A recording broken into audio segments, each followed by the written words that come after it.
ಇಲ್ಲಿ ಎಲ್ಲರೂ ಉಪೇಂದ್ರ ಪಕ್ಷ ಉಪೇಂದ್ರನ ಹೈಕಮಾಂಡು ಅಂತ ಕೇಳ್ತಿರ್ತಾರೆ ಸರ್. ನಿಜವಾಗ್ಲೂ ಉಪೇಂದ್ರನ ಹೈಕಮಾಂಡು ಇಲ್ಲ ಜನಗಳ ಹೇಗೆ ಸರ್? ಸರ್, ಇಲ್ಲಿ ಖಂಡಿತ ಜನಗಳೇ ಹೈಕಮಾಂಡು. ಉಪೇಂದ್ರ ಅವರು ಏನೂ ಇಲ್ಲ ಈ ಪಾರ್ಟಿಲಿ ಐತೆ. ಈ ಒಂದು ಉತ್ತಮ ಪ್ರಜಾಕೀಯ ವೇದಿಕೆಯಲ್ಲಿ ಜನಗಳೇ ಹೈಕಮಾಂಡು. ಉಪೇಂದ್ರ ಅವ್ರು ಏನಿದ್ರು ಒಂದು ಉತ್ತಮವಾದ ವ್ಯವಸ್ಥೆ ಕ್ರಿಯೇಟ್ ಮಾಡಿಕೊಟ್ಟಿದ್ದಾರೆ. ಅಷ್ಟೇ ಅವ್ರ ಕರ್ತವ್ಯ, ಅಷ್ಟೇ ಮುಗೀತು ಅವ್ರದ್ದು ಕೆಲಸ.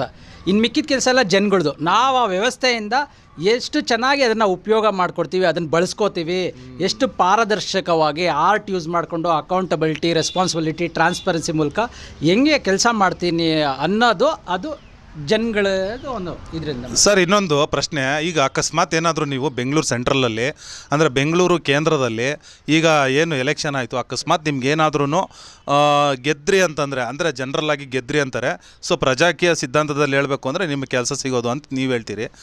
ಸೊ ನಿಜವಾಗ್ಲೂ ನಿಮಗೆ ಕೆಲಸ ಸಿಕ್ಕಿದ ಮೇಲೆ ಸುಮಾರು ಒಂದು ಹತ್ತತ್ರ 14 ರಿಂದ 18 ಲಕ್ಷ ಜನ ಇರ್ತದೆ ಸರ್ ನಿಮ್ಮ ಕ್ಷೇತ್ರದಲ್ಲಿ. ಪ್ರತಿಯೊಬ್ಬರಿಗೂ ಹೆಂಗೆ ಸರ್ ಕನೆಕ್ಟ್ ಆಗ್ತೀರಾ ನೀವು? ಸರ್, ತುಂಬ ಒಳ್ಳೆ ಪ್ರಶ್ನೆ ಕೇಳಿದ್ರಿ. ನಾವೀಗ ಆಲ್ಮೋಸ್ಟ್ ಈಗ ಬ್ಯಾಂಗ್ಳೂರು ಸೆಂಟ್ರಲ್ ಬಂದರೆ ಆಲ್ಮೋಸ್ಟ್ 23 ಲಕ್ಷ ಜನ ವೋಟರ್ಸ್ ಇದ್ದಾರೆ. ಈ 23 ಲಕ್ಷ ಜನ ವೋಟರ್ಸ್ನ ನಾನು ಒಬ್ಬನೇ ಕನೆಕ್ಟ್ ಮಾಡ್ತೀನಿ ಅನ್ನೋದು ಅದು ಲಾಜಿಕಲಿ ಹೇಳಿದ್ರೆ ಅದು ಸರಿ ಹೋಗಲ್ಲ. ಹೆಂಗೆ ಒಬ್ಬ ವ್ಯಕ್ತಿ 23 ಲಕ್ಷ ಕನೆಕ್ಟ್ ಮಾಡೋಕ್ಕಾಗುತ್ತೆ? ಆಗಲ್ಲ. ಇದು ತುಂಬ ಕಷ್ಟ ಇದೆ. ಇದನ್ನು ನಾವು ಎಫೆಕ್ಟಿವ್ ಆಗಿ ಅಡ್ರೆಸ್ ಮಾಡಬೇಕು. ಎಫೆಕ್ಟಿವ್ ಆಗಿ ಹೆಂಗೆ ಸೊಲ್ಯೂಷನ್ ಕೊಡಬೇಕು ಅಂದರೆ, ಒಬ್ಬ ವ್ಯಕ್ತಿ ಹೆಂಗೆ ಕನೆಕ್ಟ್ ಆಗ್ತೀನಿ ಅಂದರೆ, ನಾವೀಗ ಟೆಕ್ನಾಲಜಿ ಯೂಸ್ ಮಾಡಿಕೊಂಡ್ರೆ ಒಬ್ಬ ವ್ಯಕ್ತಿ ಬಂದ್ಬಿಟ್ಟು ನಿಜವಾಗ್ಲೂ ಕನೆಕ್ಟ್ ಮಾಡ್ಬೋದು. ಅದು ಹೇಗೆ ಅಂತ ನಾನು ಹೇಳ್ತೀನಿ ನೋಡಿ. ಈಗ ನಾನು ಪ್ರತಿದಿನ 9 ಗಂಟೆಗೆ ನಾನು ಕೆಲಸ ಶುರು ಮಾಡ್ತೀನಿ, 6 ಗಂಟೆಗೆ ಕೆಲಸ ಎಂಡ್ ಮಾಡ್ತೀನಿ ಅಂದ್ಕೊಳ್ಳಿ, 9 ಅವರ್ ಕೆಲಸ ಮಾಡ್ತೀನಿ ಡ್ಯೂಟಿ. ಇದರಲ್ಲಿ ನಾನು ಒಂದು ಸಿಂಪಲ್ ಆಗಿ ಯೂಟ್ಯೂಬ್ ಚಾನಲ್ ಅದೊಂದು ನೀವು ಓಪನ್ ಮಾಡಿರ್ತೀರ, ಅದರಲ್ಲಿ ನಾನು ಕರೆಕ್ಟಾಗಿ ಎಲ್ಲ ಅಪ್ಡೇಟ್ ಕೊಡ್ತೀನಿ. ನಾನು ಈ ದಿನ ಇಂಥ ಕ್ಷೇತ್ರಕ್ಕೆ ಹೋಗ್ತೀನಿ, ಇಲ್ಲಿ ನಾನು ಇರ್ತೀನಿ, ನಿಮ್ಮ ಸಮಸ್ಯೆಗಳೇನಾದರೂ ನೀವು ಇಲ್ಲಿ ಬಂದ್ಬಿಟ್ಟು ನನ್ನ ಜೊತೆ ಹಂಚ್ಕೋಬೋದು, ಅಥವಾ ನಿಮ್ದೊಂದು ಲೆಟ್ರ್ ಕೊಡ್ಬೋದು ಕ್ಲೀನಾಗಿ ನಿಮ್ದು ಡಿಸ್ಕ್ರೈಬ್ ಮಾಡಿ, ಅಥವಾ ನಿಮ್ಮ ಆ ಸರೌಂಡಿಂಗ್ ಕ್ಷೇತ್ರದಲ್ಲಿ ಯಾವ್ಯಾವ ಸಮಾಜಮುಖಿ ಕೆಲಸ ಆಗಬೇಕು, ಪೀಪಲ್ ವೆಲ್ಫೇರ್ ಕೆಲಸಗಳಾಗಬೇಕು, ಒಂದು ಶಾಲೆ ಆಗ್ಬೋದು, ಹಾಸ್ಪಿಟ್ಲ್ ನವೀಕರಣ ಆಗ್ಬೋದು, ಒಂದು ರಸ್ತೆ ವ್ಯವಸ್ಥೆ ಆಗಲಿ, ಈ ಥರದ್ದೆಲ್ಲ ನೀವು ಮಾಡ್ಕೊಂಡು ಇಟ್ಕೊಂಡು ಆ ಟೈಮ್ಗೆ ಅಲ್ಲಿ ಬಂದ್ಬಿಟ್ಟು ನೀವು ನನ್ನ ರೀಚ್ ಆಗ್ಬೋದು. ಕೆಲವ್ರು ಬಂದ್ಬಿಟ್ಟು ನಾವು ಯಾಕೆ ನಿಮ್ಮನ್ನು ಬರಬೇಕು, ಈಗ ಓಟ್ ಹಾಕಿದ್ದೀವಿ ಮತ್ತು ನಾವು ನಿಮ್ಮನ್ನು ಹುಡ್ಕೊಂಬಂದು ನಮ್ಮ ಸಮಯ, ನಾನು ಕೆಲ್ಸಕ್ಕೆ ಹೋಗ್ಬೇಕು ಆಫೀಸ್ಗೆ, ನೀವು 4 ಗಂಟೆಗೆ ನಮ್ಮ ಕ್ಷೇತ್ರಕ್ಕೆ ಬರ್ತೀರಾ, ಅವಾಗ ನಾನು ಇರೋದಿಲ್ಲ, ಈ ಥರ ಕೇಳ್ಬೋದು. ಅವ್ರಿಗೆ ಏನು ಥರ ವ್ಯವಸ್ಥೆ ಮಾಡಬೇಕು ಅಂದರೆ, ಅವ್ರ ವ್ಯವಸ್ಥೆನ ಸಿಂಪಲ್ಲಾಗಿ ಒಂದು ಆ್ಯಪ್ ಥರ ಕ್ರಿಯೇಟ್ ಮಾಡಿಕೊಂಡು ನೀವು ನಿಮ್ಮ ಪ್ರಾಬ್ಲಮ್ನ ಅಲ್ಲಿ ಡಿಸ್ಕ್ರೈಬ್ ಮಾಡಿಬಿಟ್ಟು ನೀವು ಸಬ್ಮಿಟ್ ಮಾಡಿದ್ರೆ ರೆಕಾರ್ಡ್ಸ್ ಹಾಕ್ಬಿಟ್ಟು ಆವಾಗ ನಿಮ್ಗೊಂದು ಟಿಕೆಟ್ ನಂಬರ್ ಜನ್ರೇಟ್ ಆಗುತ್ತೆ. ಜನ್ರೇಟ್ ಆಗಿಬಿಟ್ಟು ನಿಮ್ಮ ಮೊಬೈಲ್ ನಂಬರ್ ಹಾಕಿದರೆ ನಿಮ್ಮ ಮೊಬೈಲ್ ನಂಬರ್ಗೆ ಒಂದು SMS ಬರುತ್ತೆ, ಈ ಥರ ರಿಜಿಸ್ಟರ್ ಆಗಿದೆ ಅಂತ.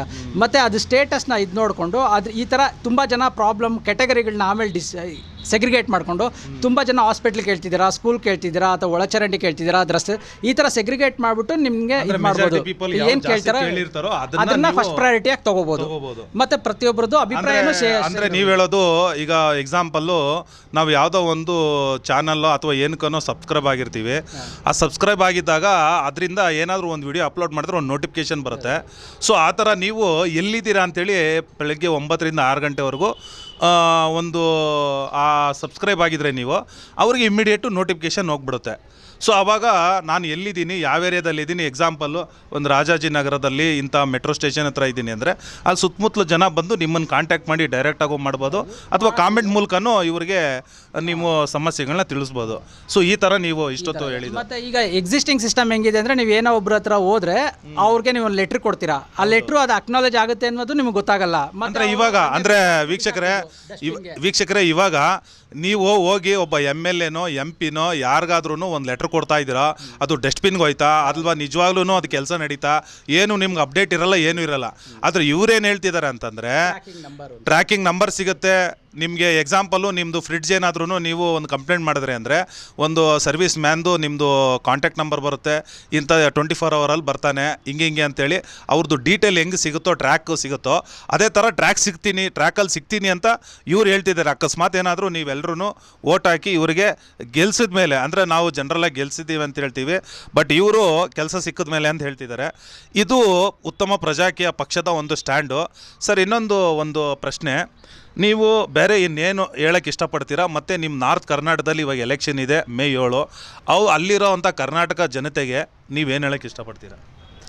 ಸರ್, ಈಗ ನಾನು ಪ್ರತಿ ಸತಿ ಜನಗಳಿಗೆ ಇದನ್ನೇ ನಾನು ಹೇಳೋದಕ್ಕೆ ಇಷ್ಟಪಡೋದು, ಪ್ರತಿ ಸತಿ ನಾವು ದೇಶ ನಮ್ಗೇನು ಮಾಡಿದೆ ಅಂತ ನಾವು ಕೇಳೋ ಮುಂಚೆ ನಾವು ದೇಶಕ್ಕೆ ಏನು ಮಾಡಿದ್ದೀವಿ ಅನ್ನೋ ಒಂದು ಇದರಲ್ಲಿ ಫಸ್ಟ್ ಬರೋದೆ ನಾವು ದೇಶನ ಮುನ್ನಡೆಸ್ತಾರಲ್ಲ ಆ ಮುನ್ನಡೆಸೋ ಕಾರ್ಮಿಕರನ್ನ ಯಾವ ರೀತಿ ಸೆಲೆಕ್ಟ್ ಮಾಡ್ತಿದ್ದೀವಿ. ಆವಾಗ ನಾವು ತುಂಬ ಎಚ್ಚರಿಕೆ ವಹಿಸಿ ಒಳ್ಳೆ ಕಾರ್ಮಿಕರನ್ನ ನೀವು ಸೆಲೆಕ್ಟ್ ಮಾಡಿ, ಯಾರು ಒಂದು ಕರೆಕ್ಟಾಗಿರೋ ಸಿದ್ಧಾಂತಗಳು ಇಟ್ಕೊಂಡು ವರ್ಕ್ ಮಾಡ್ತಾರೆ. ಈಗ ನಾನಿವತ್ತು ಬರ್ತೀನಿ ಅಂದರೆ ನೀವು ಹೇಳೋದು ವಿಚಾರಗಳನ್ನ ನಾವು ವಿಚಾರವಂತರನ್ನ ವಿಚಾರಕ್ಕೆ ಓಟ್ ಹಾಕ್ಬಿಟ್ಟು ಆ ವ್ಯಕ್ತಿ ಯಾರೇ ಆಗಿದ್ರು ಆ ವ್ಯಕ್ತಿ ನಾವು ಹೇಳೋ ಥರ ಕೆಲಸ ಮಾಡೋ ಕಾರ್ಮಿಕನ ಆಯ್ಕೆ ಮಾಡ್ಕೊಳ್ಳಿ ಅಂತ ಹೇಳ್ತಾ ಇದ್ದೀರಿ. ಈಗ ಜನಗಳು ಈ ಥರ ಎಲ್ಲ ರಿಕ್ವೆಸ್ಟ್ ಕೊಟ್ಟಿರ್ತಾರೆ. ಈಗ ಒಂದು 5 ವರ್ಷದಲ್ಲಿ ಕೆಲವು ಕೆಲಸ ಮಾಡೋಕ್ಕಾಗಿರಲ್ಲ, ಆದ್ರೂ ಈ ಟ್ರ್ಯಾಕ್ ರೆಕಾರ್ಡು ಟಿಕೆಟ್ ಸಿಸ್ಟಮ್ ಇದ್ದರೆ ನಮ್ಮ ಇದರಲ್ಲಿ KT ಥರ ನಾಲೆಜ್ ಟ್ರಾನ್ಸ್ಫರ್ ಥರ ನೆಕ್ಸ್ಟ್ ಮುಂದೆ ಒಬ್ಬ ವ್ಯಕ್ತಿ ಬರ್ತಾನೆ, ಅವ್ರಿಗೆ ನಾವು ಫೈಲ್ ಕೊಡ್ಬೋದು. ಇಲ್ಲೋಡಪ್ಪ ನನ್ನ ಟರ್ಮಲ್ಲಿ ಇಷ್ಟು ಮಾಡಿದ್ದೆ, ಈಗ ನೀನು ಇದನ್ನು ಕಂಟಿನ್ಯೂ ಮಾಡೋ, ಜನಗಳ ಬೇಡಿಕೆ ಇಷ್ಟಿದೆ. ಯಾಕಂದರೆ ಒಂದೇ 5 ವರ್ಷದಲ್ಲಿ ಎಲ್ಲ ಮಾಡೋಕ್ಕಾಗಲ್ಲ.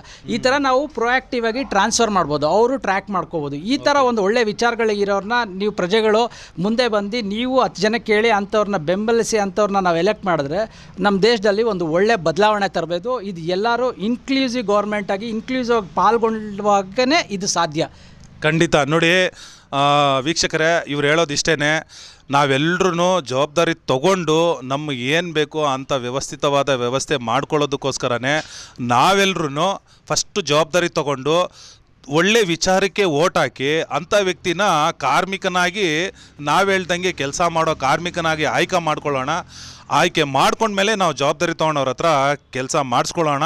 ಮತ್ತು ಪ್ರತಿಯೊಂದು ನಮ್ಮ ತೆರಿಗೆ ಹಣದಲ್ಲಿ ನಮ್ಮ ಊರಿಗೆ ಏನು ಬರ್ತದೆ ಅನ್ನೋದನ್ನ ಲೆಕ್ಕ ಕೇಳೋಣ ಅಂತ ಇವರು ಇನ್ಕ್ಲೂಸಿವ್ ಅಂದರೆ ಎಲ್ಲರೂ ಸೇರಿ ಮಾಡೋಣ ಅನ್ನೋದು ಒಂದು ಉದ್ದೇಶನೇ ಉತ್ತಮ ಪ್ರಜಾಕೀಯ ಪಕ್ಷ ಅಂತ ಹೇಳ್ತಿದ್ದಾರೆ. ಧನ್ಯವಾದ ಸರ್, ನಮಗೆ ಇಷ್ಟೊಂದು ಇನ್ಫಾರ್ಮೇಷನ್ ಕೊಟ್ಟಿದ್ದಕ್ಕೆ. ಮತ್ತು ನಿಮ್ಮ ಅಧಿಕಾರನ ನೀವು ಚಲಾಯಿಸೋದು ದಯವಿಟ್ಟು ಮರಿಬೇಡಿ.